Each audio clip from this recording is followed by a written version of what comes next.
Assalamualaikum teman-teman, apa kabar? Ketemu lagi dengan saya Pusri.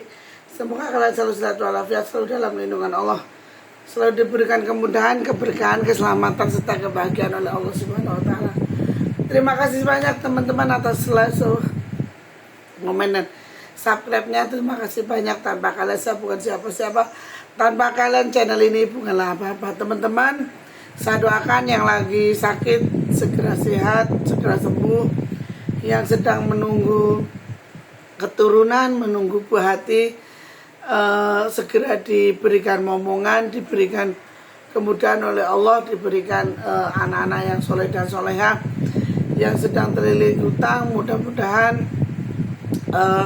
segera diberikan jalan untuk melunasi hutang-hutangnya. Dan yang sedang dalam masalah kebangkrutan, segera bangkrut dari usahanya dan segera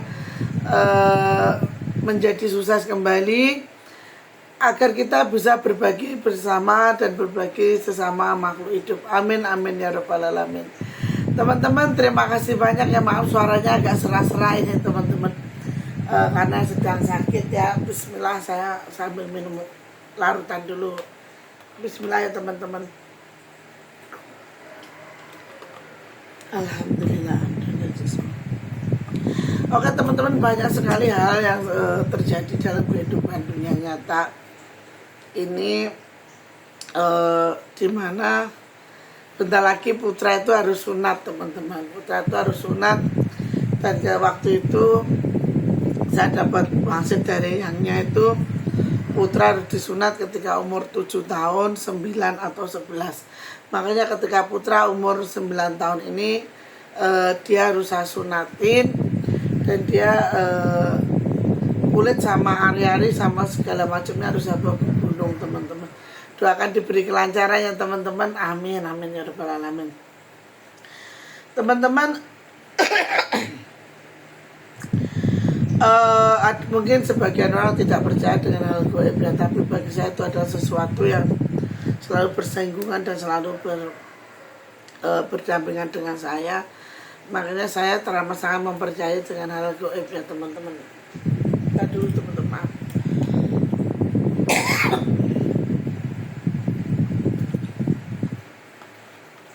Alhamdulillah. Dan saya percayakan hal itu. Seperti cerita yang mau saya ceritakan kali ini teman-teman, ini berhubungan dengan satu kejadian, di mana kejadian ini terjadi di daerah Sukabumi, tempatnya di Jampang Surade. Itu Jampang Surade itu dari sini jauh biang teman-teman, dari kota itu jauh, dari kota itu jauh. Saya kenapa ke sana? Saya ada tamu itu ke sana, terus akhirnya di sana saya meritualkan teman-teman. Apa yang terjadi di sana itu, karena masih banyak sekali hal-hal mistis itu, mereka tuh masih sangat berdampingan, apalagi mereka dengan Pelabuhan Ratu ya teman-teman. Nah, ada suatu kejadian, ada tamu ke tempat saya.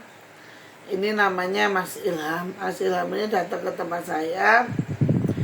Dia datang dengan posisi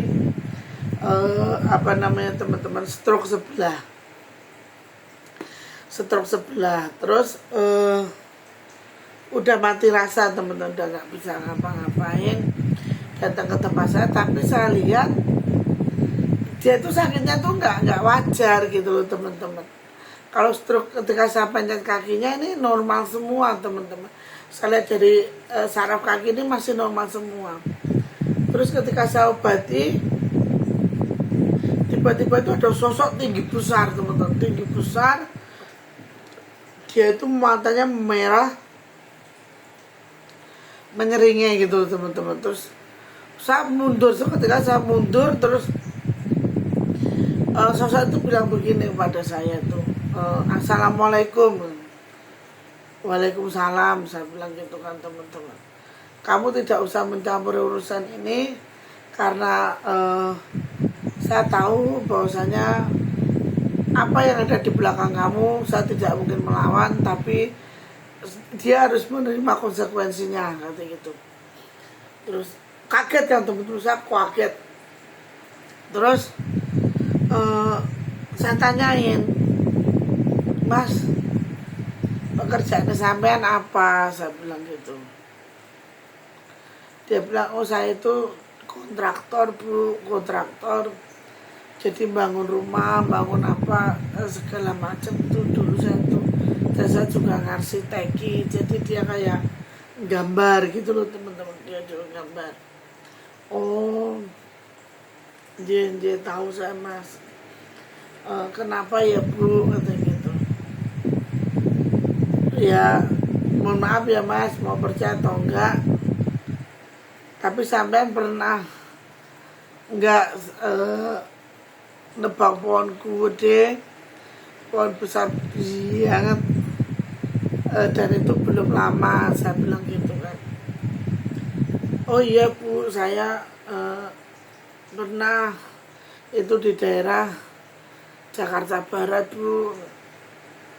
Emang benar Bu, belum lama, belum ada setahun. Setelah itu saya kerja terus kejatuhan apa namanya itu teman-teman, baja ringan itu. Padahal itu kan ringan Bu, kalau di logika kan nggak mungkin bisa menyebabkan lumpuh seperti ini gitu. Oh iya Mas, sampean tahu nggak Mas, itu pohon itu ada yang nunggu, saya bilang gitu. Oh iya Bu, pantesan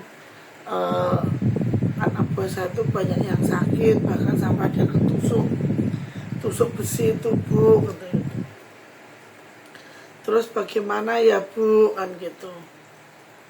Terus saya bilang, ya mohon maaf Mas, karena ini kan anak goib, jadi sampai percaya atau enggak, ya monggo, saya bilang kan gitu ya teman-teman. Akhirnya Masnya itu bilang gini, ya Bu, saya percaya lillahi ta'ala, saya percaya Bu. Akhirnya Masnya ini tidur di sini semalam teman-teman.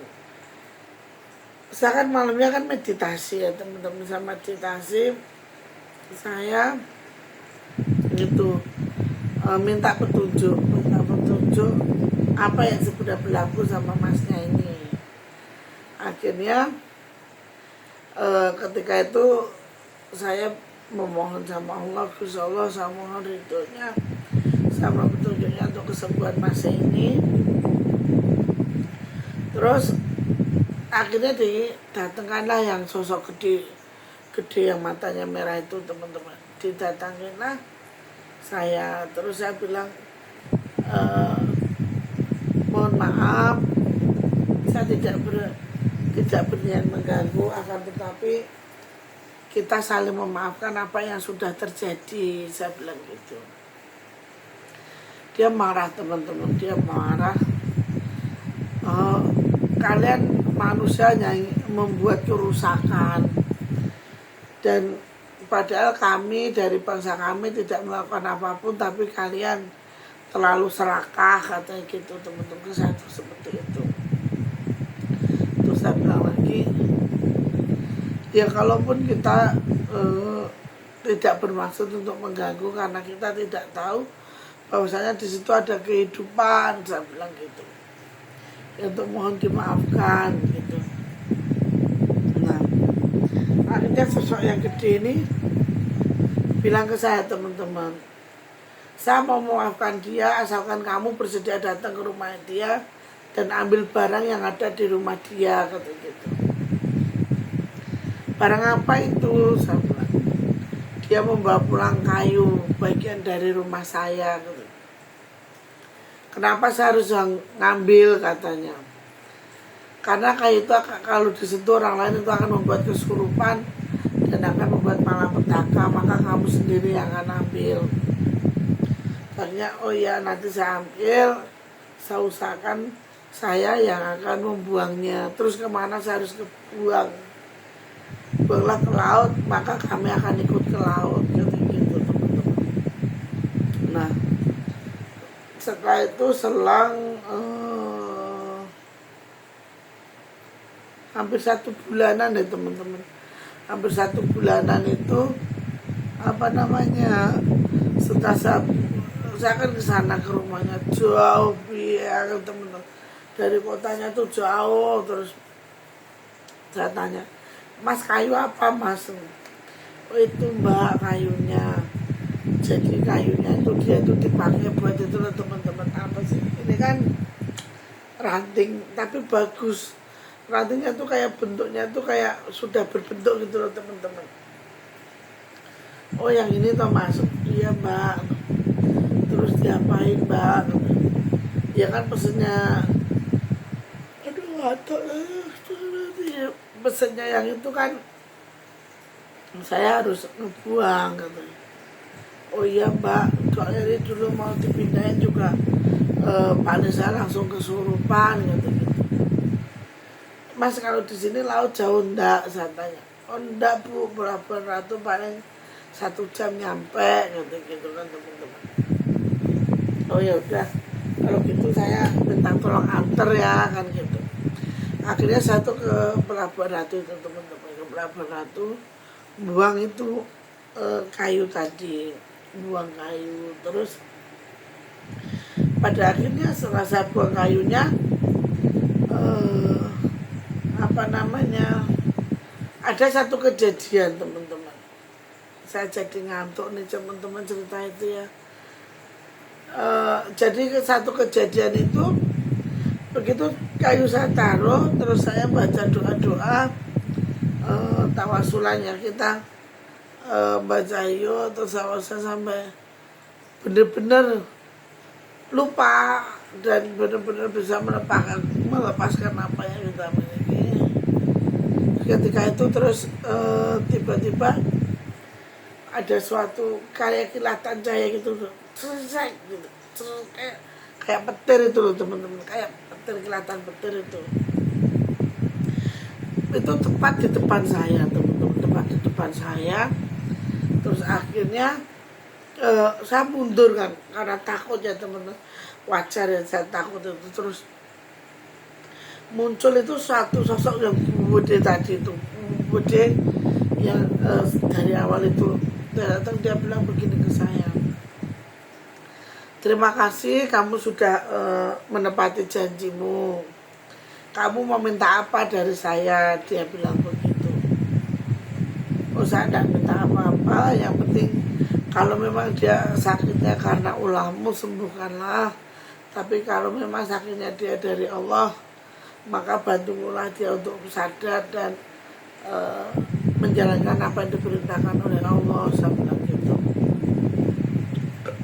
Akhirnya sosok tinggi besar itu teman-teman, dia mengecil dan dia bisa nyebar dari buahnya. Ya kayak gitu tuh, jadi buahnya di belakang dia tuh banyak. Lihatlah ini adalah keluarga saya katanya. Lihatnya berapa banyak yang kehilangan rumah. Maka terima kasih kamu sudah menaruh saya di sini. Terus saya kan kaget, ya Allah itu banyak banget, saya bilang gitu. Terus akhirnya tuh teman-teman nyebrang, mereka tuh nyebrang jalan ke tengah laut gitu teman-teman. Berarti memang benar ya kalau laut itu ada kerajaan jin, itu ada di laut teman-teman. Akhirnya di situ terus saya tuh pulang kan, saya pulang, kayu itu udah saya larung, saya pulang ke rumah orang yang ini Mas Ilham tadi. Terus Mas Ilham itu bilang, Bu kaki saya sudah agak enteng katanya. Oh ya sudah, alhamdulillah lah Mas, kalau sudah enteng lain kali ya kalau mau apa-apa kulo nuwun dulu, permisi dulu, saya bilang. Onje Bu katanya gitu. Serang dari 2 bulan itu memang selain obat herbal juga dia terapi ya teman-teman. Di bulan keempat dia alhamdulillah sembuh total teman-teman. Stroke-nya itu dia sembuh total. Terus dia datang ke rumah saya, itu dia pengen nyembelih sapi. Terus saya bilang jangan Mas, jangan di sini, kalau mau nyembelih sapi ya monggo di rumahnya saja. dibagikan ke orang-orang yang membutuhkan, saya bilang gitu. Terus alhamdulillahnya di bulan ke-6 Mas Ilham ini nyembelih sapi, teman-teman, nyembelih sapi. Terus kemarin kurban kemarin itu dia menyembelih sapi lagi, dan alhamdulillah sekarang dia udah bisa berjalan normal dan bisa berkomunikasi tanggap dengan ibunya gitu.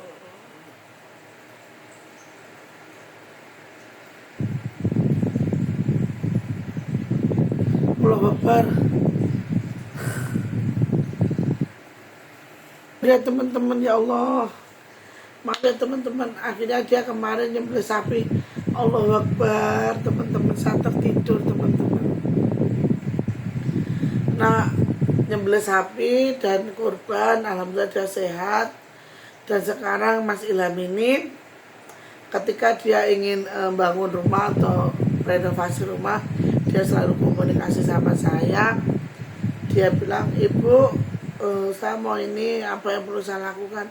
Saya selalu bilang, untuk sebelum dibangun mas, lebih baik sampai beli jajan pasar atau bacaan pasar untuk menghormati yang nunggu situ. Dan alhamdulillah sampai sekarang rezekinya bagus dan dia tidak lupa.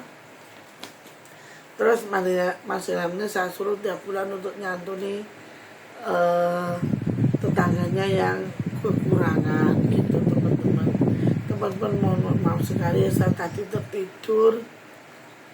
Akhir kata hanya ini yang bisa saya sampaikan teman-teman. Mohon maaf dan kurang dan lebihnya. Assalamualaikum warahmatullahi wabarakatuh.